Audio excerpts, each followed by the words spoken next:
I come to you today as a partnership specialist, and what we do in Cuyahoga County and across the nation is we talk to governments, elected officials, community leaders, and we talk about the facts of the census. Excuse me, Audrey, can you go to the microphone so There we are. the people on TV can hear you speak? Okay. When they watch this on YouTube. Thank you. Thank you. Okay, so what we do is we connect with those community leaders and trusted voices, particularly our school districts, to talk about the facts of the census, why it's important, and why we need the help of the community to make sure that we get the most accurate count possible in 2020. So I'm going to share some information with you tonight. So why is the census important? First of all, it's a constitutional mandate that we count the citizenry every 10 years. The results of the census are also responsible for apportionment of seats in the House of Representatives. And in 2010, if any of you remember, Ohio actually lost 2 seats in Congress. So it's important to get a good count so that we maintain our voice in Washington. Also, the census is responsible, the data from the census is responsible for redistricting at every level, including the district level, the school district level. And I'm sure you can speak to the fact that school districts use census data for long-range planning. So it's important to have accurate data to have good plans in place from both a service standpoint and a budgetary standpoint. Also, the census helps communities plan for future needs. Businesses use census data in order to determine where they're going to expand, put new locations, build new plants, those types of things. And they rely on census data in order to tell them if their shopping population is present, are there enough people in the workforce in order to maintain their business. So these statistics and figures are very important. Also, Lisa mentioned grants. Census data is also used as support for grant applications. If an entity says that they're going to serve X number of people in a certain circumstance, the census will either confirm or deny that, and the granting institutions will use that data to confirm. And finally, and importantly, the data from the census is responsible for the distribution of $675 billion in federal funds, and that is every year for 10 years. And so the correlation is that areas that are undercounted will thereby be underfunded, which doesn't mean the need will go away. It just means that there won't be sufficient funding to do what a community needs to do. So what do these funds fund? Many of the programs that we rely on as a community to make sure that kind of everyone is coming along, not only Section 8 housing, Head Start, there's the SNAP and TANF benefit programs for the needy.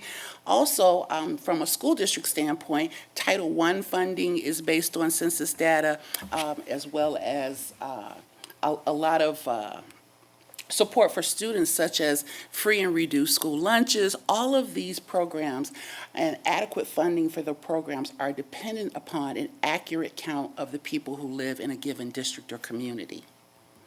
So we understand at the Census Bureau that in 2020, there are some conditions in our community and in our society that make getting an accurate count of our population a little bit challenging.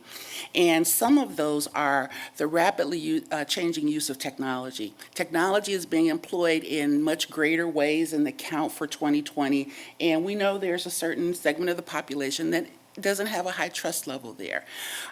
We are providing information to make people feel more comfortable, help them understand how the technology works and that it is not a threat to anyone. Also, distrust in government. Believe it or not. The distrust in government causes a lot of concern in the minds of some citizens about whether it's okay for them to provide their personal information to the government. What's going to happen to it? What happens when I submit my information? I'm going to talk a little bit about some of the safeguards in just a second. And then finally, the way we live now is so much more complex than it was in 1790 when the census taker rode the horse from farm to farm. Now we have, very different situations. We have people who are more mobile. They move more often. We have grandparents raising grandchildren and foster families and a number of different more complicated living situations that make an accurate count a little more challenging. So what about the distrust in government, and the concern about data? Well, the census is confidential by law. Any information submitted by individuals is not shared with any other entity, no other government entity, whether it be federal, state, or local. So it's not going to the IRS, it's not going to ICE, it's not going to child support enforcement, anything of that nature, and that is by law. What happens when you submit your census data, the first thing that happens is that your personally identifiable information, which is your name, is separated from your demographics or your statistics. The Census Bureau is a statistical organization. That's all we're concerned about, is the numbers, not any type of enforcement. When your data is separated from your PII, that data stays separate for 72 years. If anyone here has ever done family history research, you use historical census data to do that. Right now, genealogists are working with the 1940 census because it is the most recent census data available with names and demographic data. So we want to reassure people that their information by law is kept safe. Myself and everyone else who works for the Census Bureau, and no matter what capacity you're working in, we take 2 oaths, an oath of office. The second oath is a confidentiality oath that lasts for life, that if we violate and share any type of personal information that comes across our purview, then we are subject to 5 years in prison and a $250,000 fine. So we're going to keep that safe. Okay, so I want to talk a little bit about Cleveland Heights in particular. So we have some communities based on the 2010 response, as well as based on some demographic characteristics that we know are at risk for underreporting. We have a tool which is open to everyone. It's open to anyone that wants to look at it. It's called ROAM, a Response Outreach Area Mapper. It can be found at census.gov/ROAM. What it is a map of the United States that is divided by census tract. A census tract is anywhere from 1,000 to 4,000 individuals, depending on natural boundaries and population distribution. But it shows each tract, and for each tract, the colors that you see in blue, the darker the color of the tract, the more at risk that tract is for an undercount. So if you take a look at Cleveland Heights, some of the northern and mostly northern areas, we are concerned about whether we'll get an accurate response or a full response from people living in that area. Some of the risk factors that we see in that case, one of them is renters. People who rent tend to respond less so to the census. First of all, they're more transient, they move more often, and some renters believe that if it has to do with where they live, then it will be taken care of by their landlord, which is absolutely not true. Every rental unit is a household as far as the census is concerned and should respond just like any other household, like a standalone home. And so some of the northern areas of our city have higher rental populations. A second risk factor for that is that our census takers are not able to have access to rental properties. They're secured, so we can't go in and knock from door to door. So the ability to remind and to reinforce is a little bit lesser in those communities. Another high-risk population and the most undercounted group in 2010 was children under 5. We're not really sure what the mechanism behind that is, but we understand that there are complex living situations, shared custody, joint custody, grandparents, foster parents, things of that nature. So which children should be counted? All of them. Everyone who takes a breath on April 1st, 2020, which is the Census Day nationwide, should be counted, whether that breath is on the front end or the back end. Everyone should be counted, because what happens is we undercount children under 5. We don't have another opportunity to count them again for another 10 years. School districts plan based on those numbers. Doesn't mean the children are not going to show up. They are going to come when they're school aged. So getting an accurate count helps us tremendously. As partnership specialists, we're working with pre-K organizations and collaboratives to talk to them about sharing the information with their families so that their families understand that it's important that you count every child. Oh, so that's all about I got ahead of myself. So that's about the children under 5. So there are 4 ways to respond to the census in 2020. The first is the newest way, which is online. So the online way is easy, quick, and secure. When you provide your response online, the data is encrypted as you enter it, which means that no one can read it or decipher it while you're entering.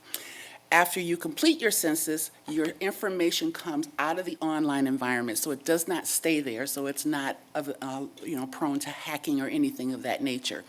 We are very fortunate in Cuyahoga County. Every library, including Cleveland Heights Library, has made themselves available in their computer resources for people to come in to take their census there if they would like to. There will also be trained staff available to assist people to help them through the survey. The second method is by phone, which means you will call in. No one should call you. So if you get a call for someone asking for your 2020 census information, that would not be legitimate. You should call in, and a number is provided. Also, you may respond by mail, which is the traditional way. You can use the paper form, complete that, and send it back by prepaid return mail. And then finally, the in-person interview, where an enumerator or census taker will come to your home and take your information for you. So what do we ask? The census is very straightforward. We want people to understand what's on the questionnaire. We know that this is a huge effort. It's the largest peacetime effort of the federal government, hiring over 500,000 people nationwide to conduct it. So we know that there is some possibility of people who are scamming or trying to do things dishonestly. And the best way for people to avoid that is to be armed with information. So the census asks just basically, how many people live in your household? What are their names? What are their ages and birth dates? Are they male or female? Do they normally live somewhere else? Do you rent or own? What's your race? And what's your relationship to the other people? That's it. There's no information. You should never be asked about your social security number. You should never be asked for a bank account number or PIN number. You should never be asked for a donation. Those questions are not on the survey, and we are not seeking donations. So we want people to be armed with the proper information so that they can respond safely. So what's the timeline? It's coming soon. So starting on March 12th, every household in America will receive an invitation by mail to participate in the census. That invitation will invite households to participate in those first 2 ways that I mentioned, by phone and online. We prefer those methods because they're quickest, easiest, and they're the most cost-effective from a taxpayer dollar standpoint. Each household, until they respond, will be notified a total of 5 times by mail. On the 4th notification, households will be sent a paper form. So if you have people who prefer to do the paper form, they can just wait. Just wait till that 4th notification and we'll mail you one. As soon as you complete the census, notifications will stop. Households that still have not responded after the 5th mail notification will be visited by census takers who will remind them to give forms if necessary, and in some cases they will actually enumerate those households. So one important thing is that census takers will be moving through our community, so it's important to know how to identify them. Every police agency in the nation, including Cleveland Heights Police, have received a bulletin as to how to identify a census taker. How they'll be identified is that they have a badge, which is vertical, has a photograph, a chip, and the watermark of the Census Bureau. They'll also be carrying equipment, whether it be phone or tablet, and it will bear the 2020 census logo on one side, and on the resting screen it'll have the seal of the Bureau of Census. And so it's perfectly fine to ask for those credentials when someone visits your home. And also, if a person is uncomfortable, they can call the 800 numbers that are on those mailed entries, invitations, or they can contact their local police department just to feel safe. So let's see. Finally, or not finally, but one more thing. What about other people who don't necessarily live at your home, but you're related to them. For example, what if grandma's in the nursing home? Do I count grandma? Or what if I have a child who's away at college? Do I count that child? Well, we have a separate operation that's taking place concurrently with the public count. It's called group quarters enumeration. It counts people who live in communal situations that are generally receiving services and are not related to each other, like nursing homes, hospitals, drug rehab, residential facilities, college dormitories, prisons. All of those types of facilities are enumerated in that way. It's generally a direct contact between the administrator of those facilities and the Bureau. We send them a document, a spreadsheet, and they send us back the information. So if you have a child that is away in college and living full-time in a dorm, you do not count them with your household. The two determining factors of who should I count? The first thing is, where does a person sleep most of the time? So what if someone sleeps a variety of places? They are at school, they're at home, here and there. The second question or determining factor is, where will that person sleep on April 1st, 2020, which is Census Day? So that's how you determine where a person should be counted. Our goal is to count everyone once, only once, and in the right place. Finally, there are jobs associated with the census. So like I mentioned, we're hiring 500,000 people nationwide. In Cuyahoga County, census taker positions pay $22.50 an hour. So it's a great part-time job, second job for many people. Census takers make their own hours, anywhere from 5 to 40 hours a week. They're paid for expenses. And so we are trying to get as many people as possible across all communities in Cuyahoga County to become census takers, because it speaks to the effectiveness of the effort. If we don't have enough census takers to go out to all communities, then we're going to have a little tougher time counting people. This is also a great job for our high school seniors. You need to be at least 17 and a half to apply, 18 before the census effort ends, which is at the end of July of this summer. So it's a great opportunity for those students as well. And finally, we need your help. We need the help of everyone in our community to talk to your family members, your friends, co-workers, church members, to tell them about the census and why it's important. We're asking the school district to please communicate with the families, because you are one of the most trusted voices in our community, to communicate with families, to let them know, hey, it's coming, it's important, we all stand to benefit from it, and it's easy to do. And with all of our help, we can make sure that 2020 is our most accurate census ever. So that's all I have. If it pleases the board, I can take questions, or if not, I can, however you'd like to do it. Thank you. Well, thank you. Thank Thank you you very for much. being here. Thank you very much. Thank you Important for work. Thank you. giving all the facts. Does anyone have any questions for Audrey before? Well, you we let her answered go? the question I had about college students, so thank you. However, college students who do not live in a dormitory, so they live off campus in like an apartment setting with roommates, they are responsible for reporting just like any other resident. So they still have to.